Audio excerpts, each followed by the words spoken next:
Hello there, Libras. Welcome to your tarot reading. And either way, I hope this video finds you well. I hope that this reading is still timely and relevant and resonates with you. And I hope that you can, get whatever you need in terms of guidance. And that I hope this video finds you in a good space, okay? I feel like everything that is pulled, all the cards that are shown up here in the spread, really denotes to me a relationship reading, okay? And for those of you who have been watching me for the past, couple of years, I don't do exclusive love relationship readings, but I do feel that this is coming out as such, okay?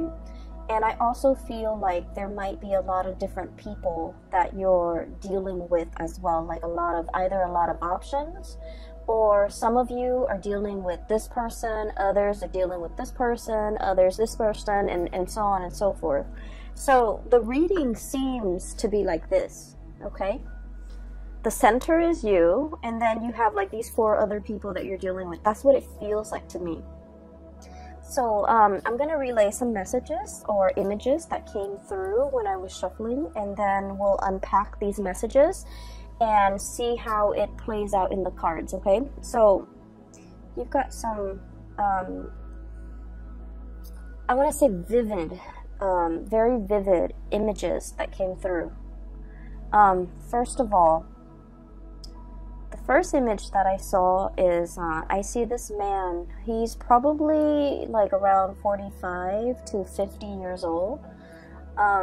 He's wearing like a flannel shirt, okay? And he's wearing a coat, a very practical earth tone coat, and denim jeans and a pair of work boots.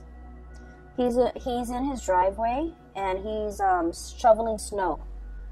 So he's shoveling snow, and it's it's not fun work. It's heavy duty labor, but there's a lot of snow piled up in front of his truck, and he's trying to take his truck somewhere.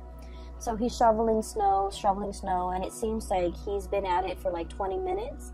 His face is a little bit red from the cold. His nose is like, starting to run, and it's also like turning red from breathing in the cold air. He finally succeeds, and then he stands up and he kind of leans his weight on his shovel, and he's feeling a little bit of pain shooting down his legs, okay?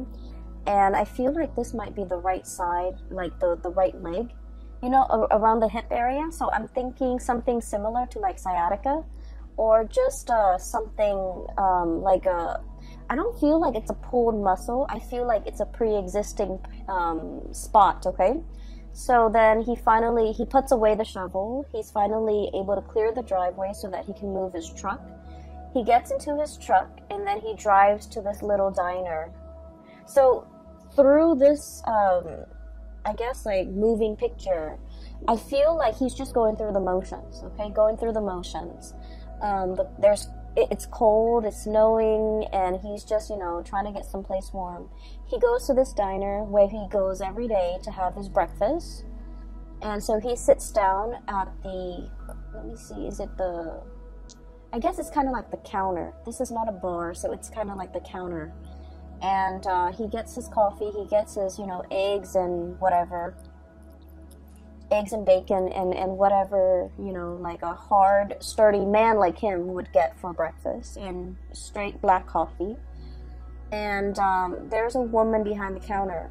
So it seems as if he goes to this diner a lot because the woman's there, inadvertently, because she makes good coffee, because she's also quite attractive. And I also feel like she's significantly younger than him, okay?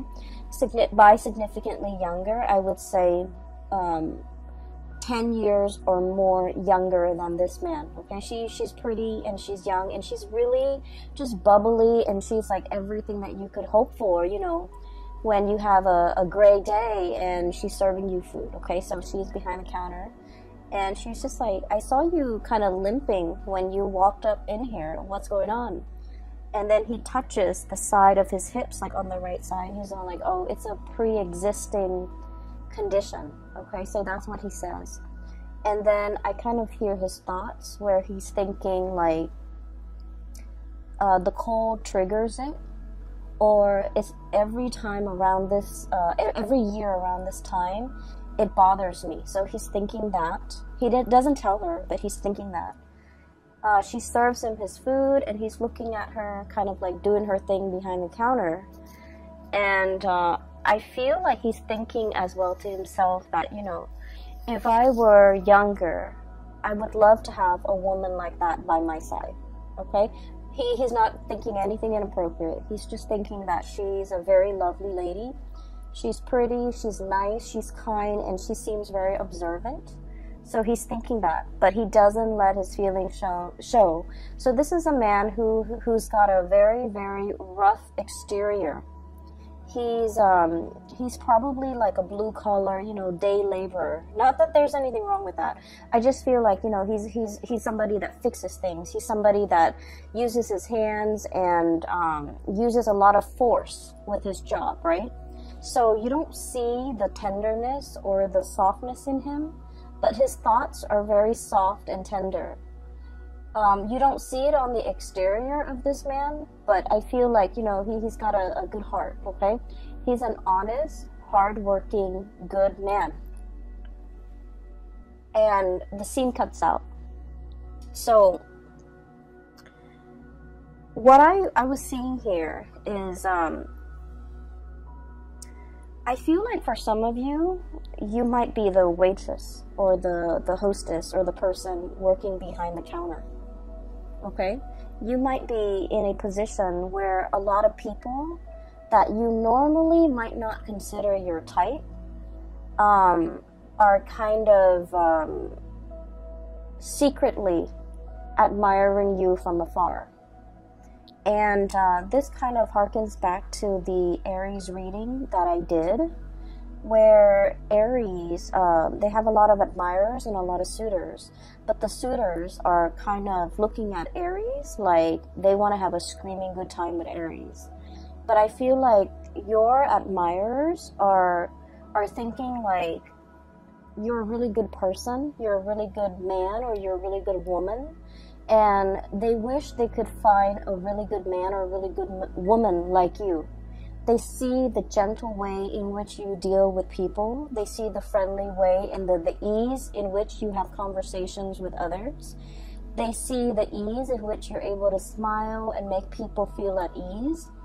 And I feel that it's really comforting for, it's just like, you know, they're naturally very drawn to you. And what's really interesting is with Aries, and the reason I mention Aries, excuse me for those who are not familiar, Aries is your opposite sign, it's your shadow sign, okay? So the energy playing out for Aries in their love sector is also very similar to you. But with Aries, because they're a fire sign, they attract very fiery types of personality as well, where their admirers declare, you know, verbally declare their love to them. And I feel like whereas for you guys as an air sign, all of these thoughts and feelings are felt by your admirers, but it's kept in the mind, it's kept in the mental space. Does that make sense? I hope that makes sense. And I just feel like if you find yourself in a situation where somebody keeps crossing paths with you, I don't think it's an accident. I think that they're purposely, either purposely or subconsciously, very drawn to you, and they want to be in your presence and they want to be around you. So it's not just, you know, serendipity or like, oh, coincidence. You're here. You know, I saw you the other day over there and now you're here. What are the odds? They're not stalking you or creepily invading your space. I don't feel that. I don't feel any creepiness or any stalkerish vibe. I feel like subconsciously they're very drawn to your warmth. And funnily enough, I did the reading for Aquarius and Gemini, and in one of those readings, your fellow air signs, I mentioned that somebody was very drawn to your warmth. So for whatever reason, you know, air signs are not typically like considered warm. No offense, we're not considered warm. We're considered friendly and easy, and you know, easy to talk to, but not super warm the way that a water sign would be. But for some reason, I mentioned, I think it was the Aquarius reading, that people find them very warm. So there's something happening in the month of December. It's bringing out your caring, nurturing, warm side, and it's making it very visible. But I digress. Either way, I'm going back to this image, and there's another message that came through, so let me relay that before I forget. This man is a habitual, like, patron of this diner, okay? So he might have started going there before the waitress or the hostess works there. Or he might have started going, so I don't know the ins and outs of that. But I just feel like he plops himself right by the counter under the guise of, you know, it being convenient because he's there by himself. But because he enjoys chatting with and looking at this woman. And so I feel like, you know, it's not a coincidence. If you keep seeing somebody mulling around or in your vicinity, or like you constantly run into them, I feel that they're energetically thinking about you and drawn to you and admiring you. And I also feel like they're definitely interested, but the way in which they show their affection, they might be a little bit rough around the edges. They might not feel like they're good enough for you, or they might not feel like they're your type, okay? They might not feel like they might not feel like the feelings are mutual from your end, and so they never say anything, okay? So that's just what I saw first. So for those who are single, you know, give people a chance, because I'm seeing here there might be a really good man or a very good woman in your environment that would be a very suitable relationship partner for you. Not only that, for those of you who are looking for like a serious partner, somebody you want to spend the rest of your life with, I feel like there's somebody here that wants to go the distance, you know? They'd rather be single than be in the wrong relationship, right? So it's not someone who's desperate for a relationship. They know themselves. They know what works for them. So they'd rather be with you rather than, you know, just date around and be in bad relationships. So I feel, in a way, this person might have entered your radar, but might have not caught your attention because they might not have felt like, you know, that they're your type. And you might have like working relationship with them where you just never thought it was possible that there might have been romantic feelings or romantic thoughts or, you know, inclination from their end to want to date you. So I feel like it's like I don't want to say a misconnection because, you know, the person's always there, but I feel like, you know, the feelings are never talked about, okay? So there's a really good man or really good woman in your midst, and so, you know, keep your eyes out if you're single, okay? So having said that, let's talk about these 4 characters. First of all, for those of you who okay, so let me try to remember that image that I saw here. Okay, there's a message here. Something it's like he said, and the words that he said really resonated. Like, every year around this time, it bothers me. Okay. So he's talking about like a physical discomfort. But I feel like for many of you, it's not just a physical discomfort. It's something that gets triggered every now and then, every holiday season, every time of the year, or even, you know, every change in weather. Okay, so we're in the month of December. It is the winter time in the northern hemisphere. So I feel like something is being triggered either seasonally, thematically. Maybe it's the holiday season and we're being triggered by our parents. But I feel like it's a situation where it's uncomfortable physically, and then it becomes uncomfortable kind of emotionally. Okay? And so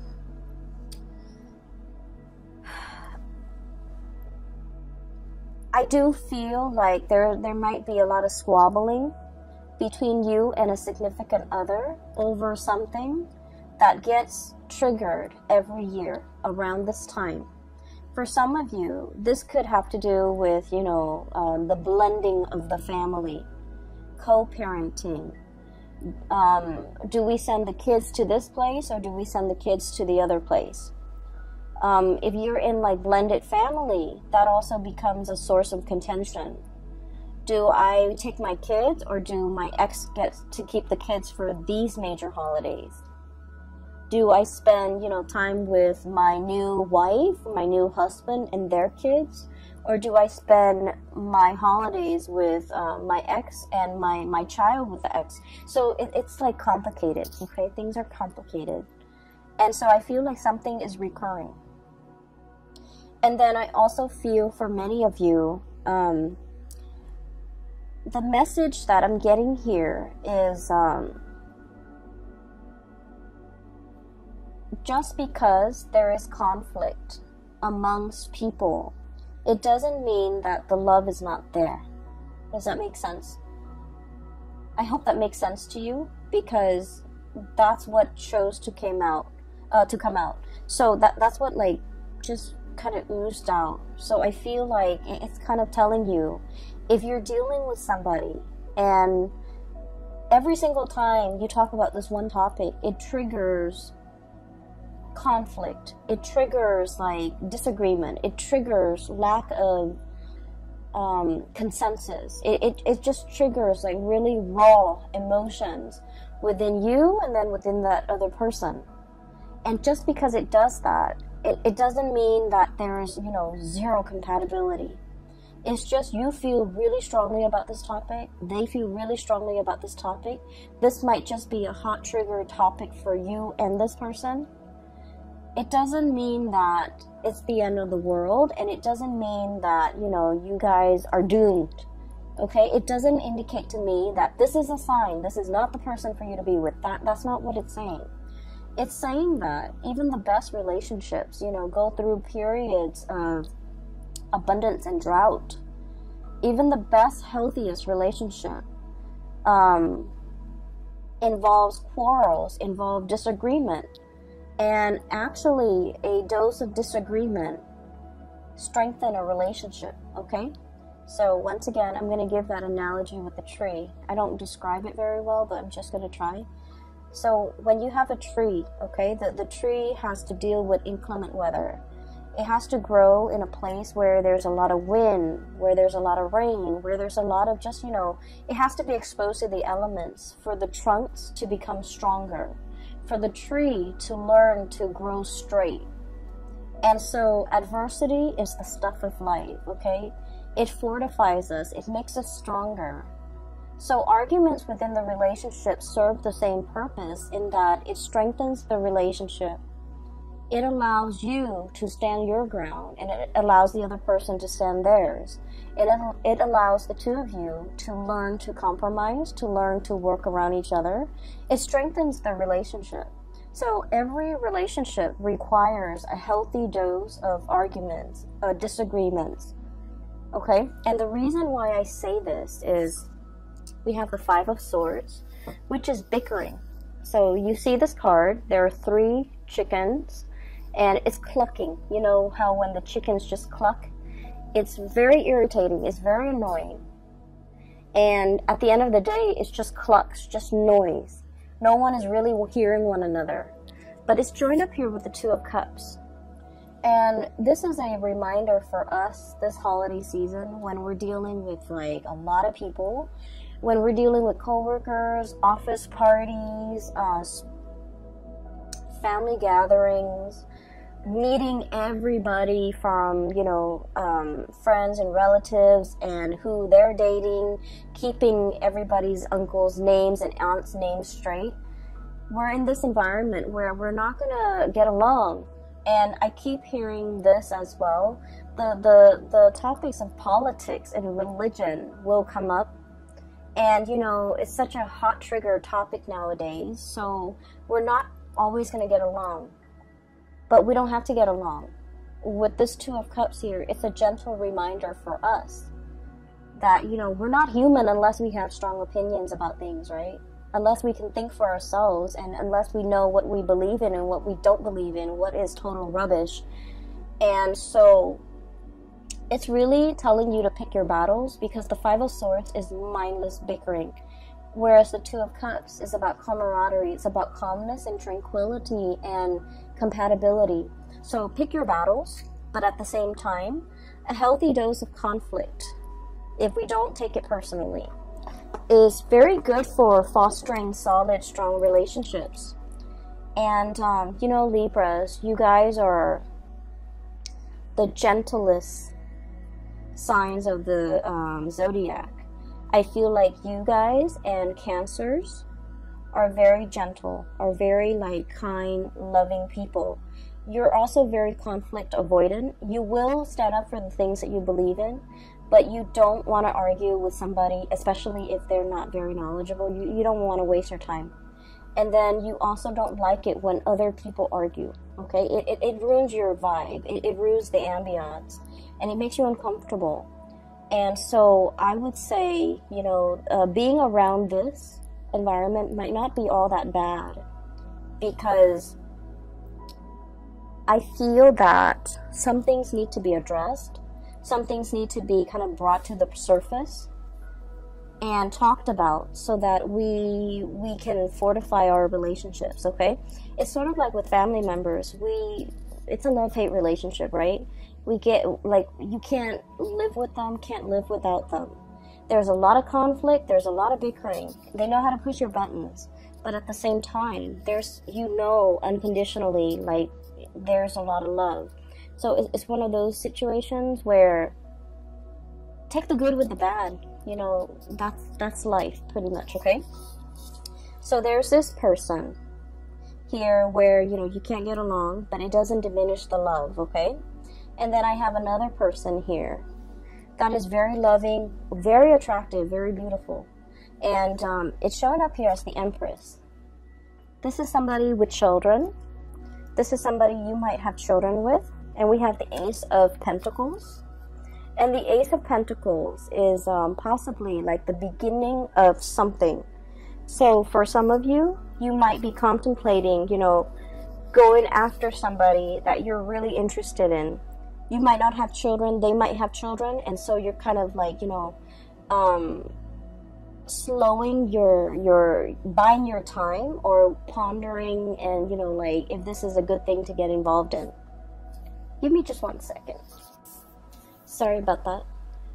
So I was talking about this person right here, and I feel like, you know, they have a really good heart. So it's showing up as the Empress. This is the caretaker, the nurturer, the giver. This is someone who's also very attractive. They're beautiful or handsome. They take good care of themselves, not in a vain, you know, way, but they're very presentable, okay? And I also feel like they're very good with animals. They're very good with children.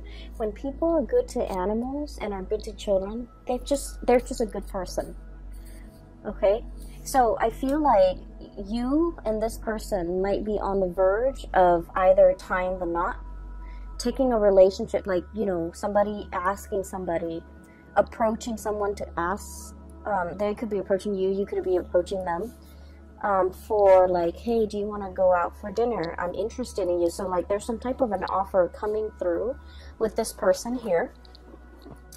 And then I also feel like, you know, you might be single without children. They might have children. You might have children. They might be single without kids. There is definitely an age difference, okay? So I'm seeing like this could be, you know, that hostess at the diner. You might be a little bit older, and you're interested in her, or him, or the other person, one person is older than the other, so there's an age difference here that I'm sensing. And I feel like it is a very good match.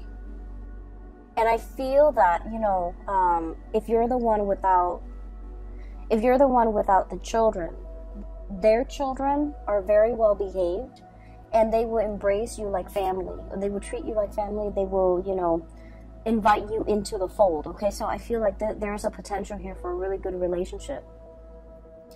I also feel as well, these two characters can be a mesh or can be the same person. But just because there are occasional conflicts, and just because you can't get over this one thing, it doesn't diminish the love in this situation in any way. All right? I feel like some of you are thinking about, you know, traveling, spending like a large amount of money traveling as a unit, traveling as a family. So you're possibly saving up, like measuring out your coins, measuring out your pentacles, saving up so that it's like you've been planning this and you want to do like an extravagant getaway. And I also feel like you might be doing this with your whole family, with siblings, brothers, sisters, mom, dad, grandparents even. Like it's an extravagant type of a trip, a get-together, a getaway. And I feel that it's going to be picture perfect, okay? I have here the Ten of Pentacles, generational wealth. It's resting on top of the Justice card. So I feel like, you know, generosity, everything will be balanced out if there has been squabbling. And, you know, at the end of the night, when everyone's a little bit tipsy from the food and the wine and the drinks, and everyone takes that family photo, it's going to come out great.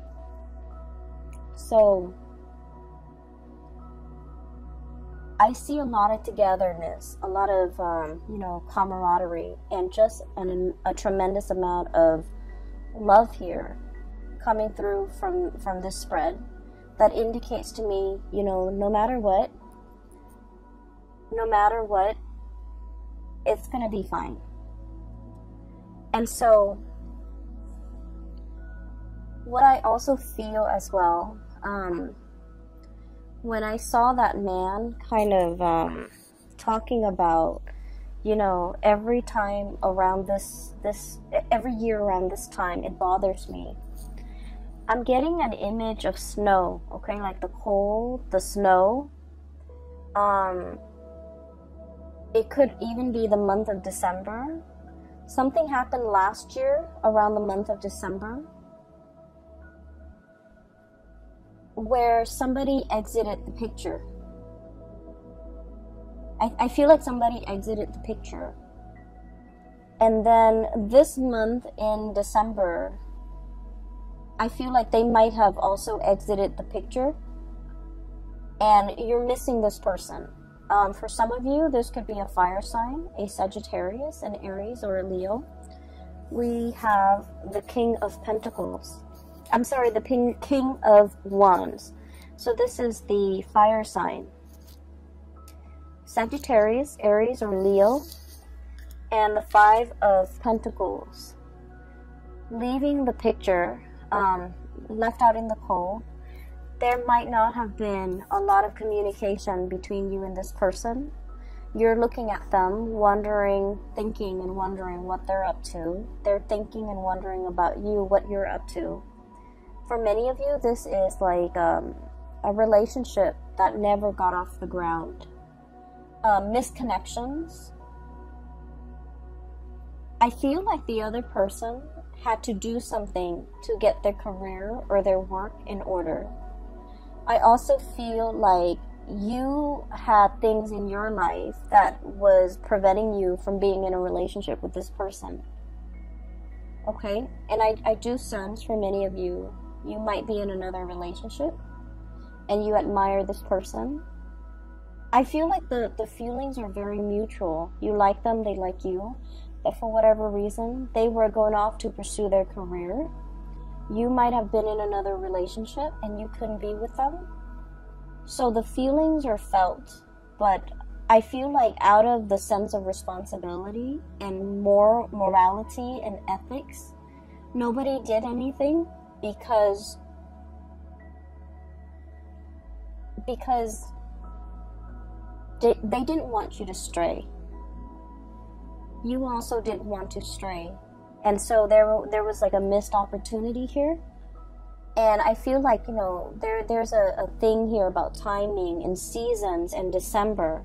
So whatever happened, you know, last December, it's bringing back the same sense of abandonment, the same sense of nostalgia, the same sense of lack, and the same sense of like lacking communication, you know, lacking in communication, not wanting to be on the outs with this person anymore, being a little bit as well, I want to say like,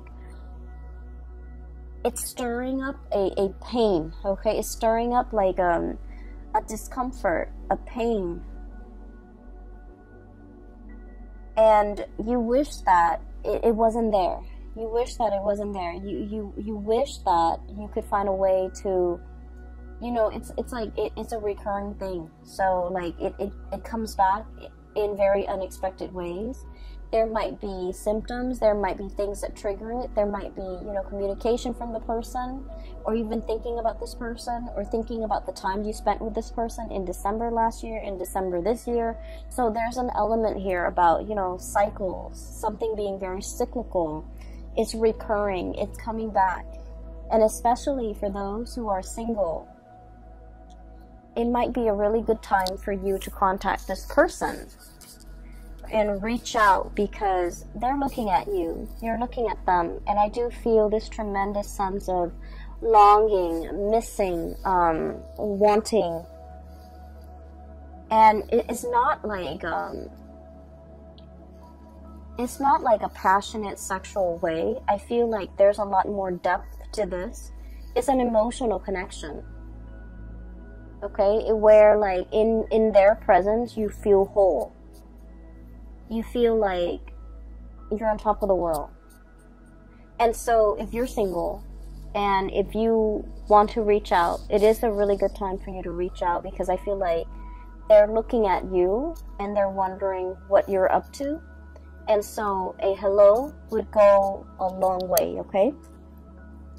I'm also feeling as well, for some of you, you might be in a relationship, or somebody might be in a relationship and they're admiring you. They're not doing anything about it, but there's also this tremendous sense of passion. Ace of Wands, okay? New beginnings, a newness, like a spark. Just imagine you're in like a dark cave and you can't see what's ahead. You can't see what's behind you. It's dark. It's a little bit damp.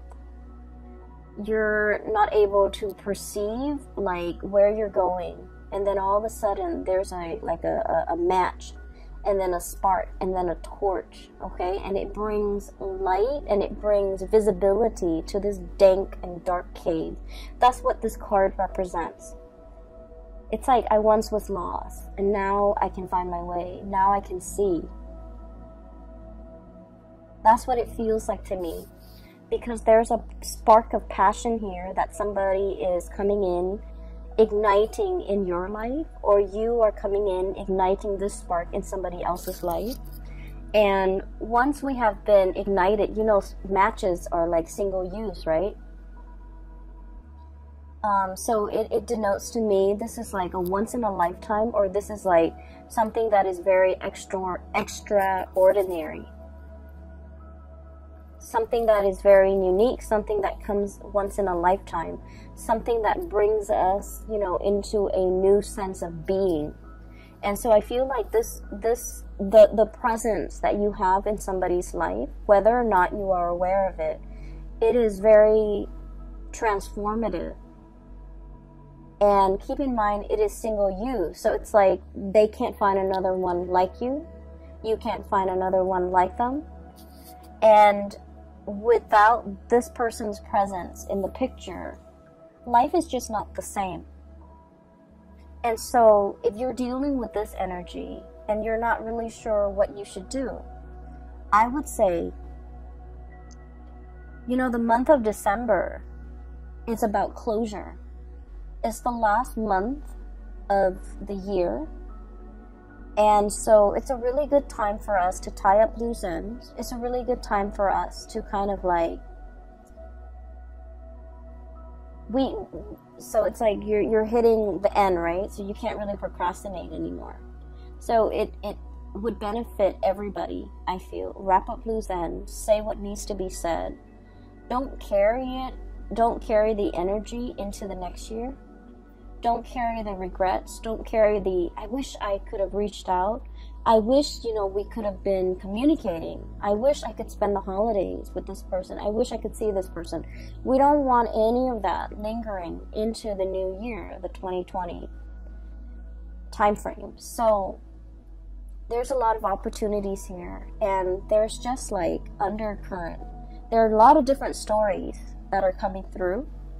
And the undercurrent is constantly, there's a lot of emotions, there's a lot of love, there's a lot of reciprocity here with this major arcana, the Justice card. And so everything that's on top is like the facade. The waters run really deep.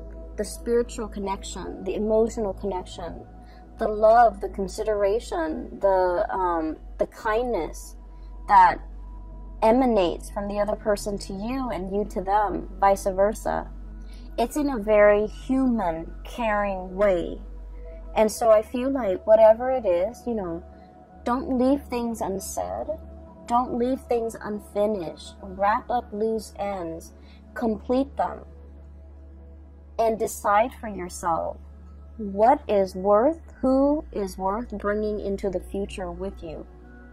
Because you have a lot of loose ends, it seems. And we want a new start for 2020, okay? So the last card that I want to look at here is the Queen of Pentacles. And I mentioned before, I feel like some of you might be in a relationship and you're like physically very attracted to another person outside the relationship. I feel like somebody who might also be in a relationship that you're very attracted to is attracted to you.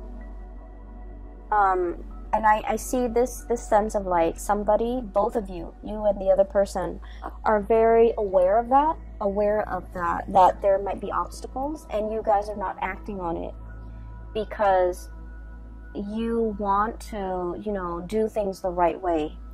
You don't want to infringe upon their home life. They don't want to infringe upon yours. You don't want to be the other woman, the other man. They don't want to be the other woman or the other man, or even put you in that situation. So this is a situation that's very exalted, because I feel like, two people foregoing their lust for one another out of respect for one another, out of respect for the sanctity of marriage, out of respect for like the spouse or the woman or the spouse, the wife or the husband. So it's like, I can admire you from afar, and we can care about each other, but we're not going to act on it. So that's very admirable, and that's very honorable, and I feel like it's coming through from your end and from the other person's end. Okay, so wrap up loose ends. Okay, do what you have always wanted to do, and speak from the heart. When you speak from the heart, people listen. Try that next time. I'm going to leave it at that, Libras, and I hope this reading resonates. I hope it is helpful for you, and I wish you all the best. Okay, have a wonderful time with your loved ones and your family and the people that matter. And I wish you all a blessed new 2020. Okay, take care of yourself.